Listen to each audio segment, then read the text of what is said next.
Hi there, my name is Matt Cole. And I'm Brian Garrity. We are the producers of the Sexperts Podcast. Almost didn't get that out. And we are here. I thought you nutted while you said Sexperts. And we are here with a very special guest. Welcome, Gabe Dyson. What up? Hey. Welcome, Gabe. This is your first time on the show. And we are so glad to have you. We had such a blast working with you in Cock of the Walk. Yeah, that was a lot of fun. What did you like about Cock of the Walk? It was just cool working with so many different people, like in such a big production. Yeah. I'm not really used to doing something like that, and it was just a brotherly experience. It was like I don't know. It felt like being in a comedy monastery of some kind.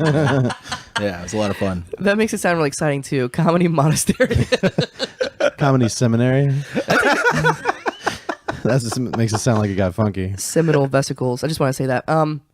Great. So, and was this was not your first time being on stage in Norva, was it? No. It was. I did the numbers before. Time. It was like 19. It was number 19. Wow. Yeah. Awesome. Yeah. God. So talk to everybody out there in the podcasting world about what else you do. I play guitar and sing for a pop rock, pop punk band called Audiostrobelight. I've been doing that since I was 19, so it's going on almost 13 years now. I did not know that. That is crazy. I haven't done anything for 13 years. Yeah. That's true. I wasn't even married for 13 years. So Audiostrobelight, and actually I have heard, I watched a video of you guys. I think it was from 2012 or something. Okay. You had long hair. I had very long hair for a while. Yeah, well, good. Yeah, and it was bad. I had there was at one point where I had like Smurf blue hair, like past my shoulders. No way. And then it started getting washed out and turned like green, and it was gross. It was really bad. Mm-hmm. Yeah.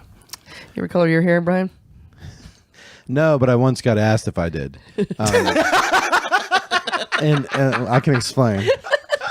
When I was young, I used to have very blonde hair, like very light blonde hair. Like and then as when I was in my teenage years, it got darker and darker. But in the summer, it would lighten up in the sun. Yeah. So I bumped into this girl from high school during the summer of high school. And she's like, "Oh my God, you dyed your hair. I love it." God, I'm glad we listened to that story. And I got even better one. I hope it's better. So then I get to my 20s, and it's just dark all year round. Yeah. And my mom says, have you ever thought about lightening your hair? What? I know. I'm like, A, Mom, how about loving me for who I am? And B, it's not a good look, Mom. But thank you. You guys, but that's enough about me. I know, right? He always turns to you, Brian. You guys on tour? You have a album coming out? We dropped the song back in September called Shallow Water. You can find that on iTunes and all those places like Spotify and stuff. And we're working on stuff right now. Is it a cover that Throw Me Into the Shallow Water? I didn't even know that was a song until just now. What? Before Edie Brickell and the New Bohemians. Yeah. Oh, I always forget who that is. But the chorus goes, it's... Right, what I am, you, what you are. Oh, I know that song. Wait a minute, I didn't even know that's a lyric in there. Yeah. What? You're blowing my mind right now. Yeah, it's like the beginning. Bobby hates that song, by the way. My roommate. It's like he will start to get physical if I start to sing. It's like, anyways.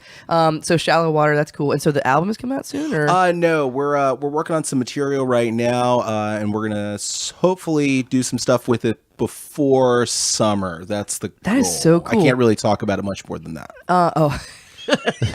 It's okay. No one listens to this. I don't even know how the process. How many albums you had? For 13 years. There's been some stuff that we did before, like when we were young. I mean, the whole thing started when we were all teenagers, and a couple of us went off to college. We did it whenever we had like spring break and stuff like that. Yeah. You know, I mean, it's hard to do a band long distance like that. And then after I graduated and our violinist Adam graduated, we decided we just wanted to take a go at it. And that was sort of like the start. So that was like in 2009, but we started in 2005. Have you kept all your members this whole 13 years? That's got to be hard to do. 4 of the original members have stayed, and 1 position's rotated out, and we added a bass player, and that's a position that rotates every once in a while. We have one guy, Brian, who's been with us for a while now. That is so cool. Yeah, so it's the 6 of us now. Thanks for talking to us about it. It's like I haven't actually interviewed or talked to like an actual like professional musician. This is cool. It's the first time we've had anyone on here who's ever done anything. We usually just have losers. No, we love our guests. Where else have you played? It sounds like you played all over, right? Well, here's the weird thing. Mm-hmm. So I've been doing this thing for, the entirety of my 20s into my 30s and stuff. My full-time job up until about a year ago was I played guitar for a 70s show band. Oh, wow. That toured around the country, a couple different countries and stuff. And so you are actually like a professional musician? It was it was like my full-time job for a while. It was fun. It was fun. It's got its ups and downs. It's one of those. Was it not like creatively fulfilling or? Let's go with that. Okay. Travel probably wears on you after a while. Yeah, that's really it. It's just sort of like it just starts wearing you down. Were you? You were also young. Were you like the youngest person in this group, or? For a little while, I was one of the few that never actually seen the 70s. No, what's funny is like the main guy who runs the band, my old boss. He's only like in his mid 50s. Okay. Like he was like a child in the 70s, right. But that was must have had an impact on him though. I was born in 74, but we don't want to talk about that. Actually, I've been wondering this. How about the name of the band, Audiostrobelight? How'd you come up with that? It's a real dumb story. I hope so. Okay, it's pertinent to this. Okay. So, I can't believe I'm telling this story. Mm-hmm. So, the band started as a booking company. So it was me and a bunch of my friends when we were teenagers. Okay.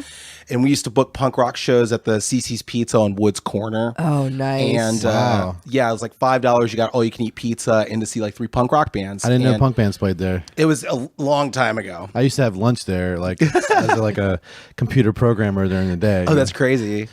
But we were doing that for a while, and we started booking bands at the Norva regularly. We brought All American Rejects here for the first time. We brought Circus Survive here for the first time. Holy cow. And then when we all started going to college, we were like, oh, well, we're all in other bands. Let's maybe do something together. Oh, cool. And the company was called Hampton Roads Punk, Emo, and Ska Productions, Herpes. So the company, our website for the shows was herpes.net. Oh my God. And so our original band name was The Herpes Project. And we're like, we can't go as that. That's stupid. So we started recording some songs. And one day in my roommate, my drummer Scott's van, CD started skipping. And I was like, oh, it's like an Audiostrobelight. And it stuck. Nice. And now we're... Oh, I get it. Yeah. Yeah, it was like, yeah. We ended up just, it stuck. That is actually, I like that story. Like that it makes more sense because when I thought of it before, I was like, what is that? It's just 2 words stuck together. Like, is that all it is? Yeah, because we would never name anything after the 2 words smushed together. That is actually cool. It makes sense. An Audiostrobelight. Wow, yeah. And what's funny is I think I've never been actually asked that. So really, yeah, okay. Like as far as like on an interview or questions something. On Sexperts. Herpes is really cool too. I think I heard of it before actually. I want to isolate that sound clip.